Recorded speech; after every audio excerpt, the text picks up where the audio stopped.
ৰুদ্ৰ ৰূপটোতো আছেই বাৰু ইনক্লুচিভ লগতে খুব ইণ্টেন্স কেৰেক্টাৰ এটা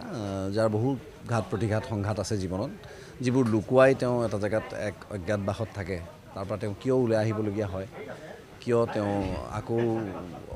মানে অস্ত্ৰ তুলি ল'বলগীয়া হয় হাতত তাৰে কিছু হেৰি পাব কনচেপ্টটো বাৰু আপোনাৰ এইখন ছাছপেন্স থ্ৰিলাৰ হয় একশ্যন বেছড আৰু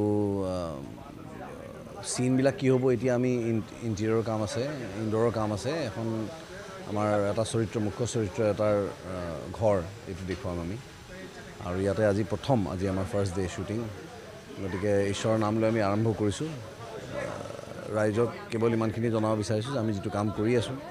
অলপ সময় লাগিব কিন্তু আমি ভাল কাম কৰিম তেওঁলোকে চাওক আমাক আশীৰ্বাদ কৰক আগতে যেনেকৈ সদায় আমাক আশীৰ্বাদ কৰি আহিছে আৰু ৰুদ্ৰ বুলি কোৱাৰ লগে লগে আচলতে আমি একশ্যন ফিল্ম এখন কোৱাৰ লগে লগে আমি গমেই পাওঁ যে কি ধৰণৰ সংঘাত হ'ব পাৰে কিন্তু ইয়াত নেশ্যনেল ছিকিউৰিটিৰ দৰে ইছ্যুজ আমাৰ অসমীয়া ল'ৰাবোৰ হায়দৰাবাদত গৈ চাকৰি কৰি থকাটোৰ কিছু ইছ্যুজ এনেকুৱা ধৰণৰ কিছুমান বস্তু উত্থাপন কৰিছে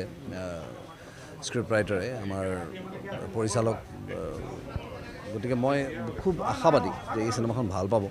প্ৰডিউচাৰখিনিৰো যথেষ্ট হেঁপাহ যথেষ্ট আগ্ৰহ খুব আগ্ৰহী প্ৰডিউচাৰ যেতিয়া থাকে আমি জানো যে তেওঁলোকে শ্বুটিংখিনি সময়খিনি আমাৰ নিয়াৰিকৈ পাৰ কৰাই দিয়ে তেওঁলোকে আৰু দ্বিতীয় কথা হৈছে যে অভিনেতা অভিনেত্ৰী যিসকল আছে তেওঁলোকে এতিয়া জয় কাশ্যপ আছে জয় কাশ্যপে বহু বছৰ আগতেই মোৰ লগত কাম কৰা আজি এইটো আমাৰ দ্বিতীয় কাম ইভেন আমাৰ মুখ্য চৰিত্ৰত যিগৰাকী নায়িকা আছে তেওঁ মোৰ লগত আগতে কাম কৰি থৈছে সৰু সুৰাকৈ হ'লেও এতিয়া অলপ বহলভাৱে কাম কৰিম নৱাগতা বহুত আছে নবীন প্ৰবীণ শিল্পীৰ এটা সুন্দৰ সমাগম এই ছবিখন গতিকে মই খুব বিশ্বাসী ছবিখন ভাল পাব মানুহে চাই সেইটো আমাৰ পৰিচালক আৰু হেৰিয়েহে ক'ব পাৰিব প্ৰযোজকেহে ক'ব পাৰিব তেওঁলোকে প্লেন কৰা মতে এইটো বছৰতে কৰিব নৱেম্বৰত তেওঁলোকে চলিত বৰ্ষতে তেওঁলোকে কৰিব সেইখিনি আমি জানো ইয়াততো আমাৰ 5-6 দিনৰ শ্বুটিং ইয়াৰ পিছত আমি হায়দৰাবাদ যাম হায়দৰাবাদৰ পৰা আকৌ আহি গুৱাহাটীত কৰিম অনুভৱ খুব ভাল লাগিছে আৰু লগতে অলপমান ভয়ো লাগি আছে কাৰণ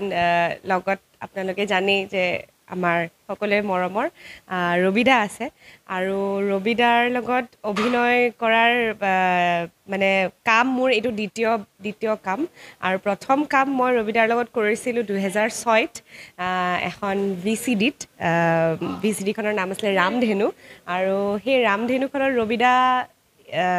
মুখ্য অভিনেতা হিচাপে আছিলে আৰু মুখ্য অভিনেত্ৰী বেলেগ আছিলে আৰু মই তাত এজনী চাইল্ড এক্ট্ৰেছ মানে শিশু শিল্পী হিচাপে কাম কৰিছিলোঁ আৰু সেই 2006ৰ পাছত এই 2024ত ৰবিদাৰ লগত এইটো দ্বিতীয় কাম আৰু এই কামটোত ৰবিদাৰ লগত মই অভিনেত্ৰী হিচাপে অভিনয় কৰিবলৈ সুযোগটো পাই মই নিজকে বহুত বেছি সৌভাগ্য আৰু খুব সুখী অনুভৱ কৰিছোঁ আচলতে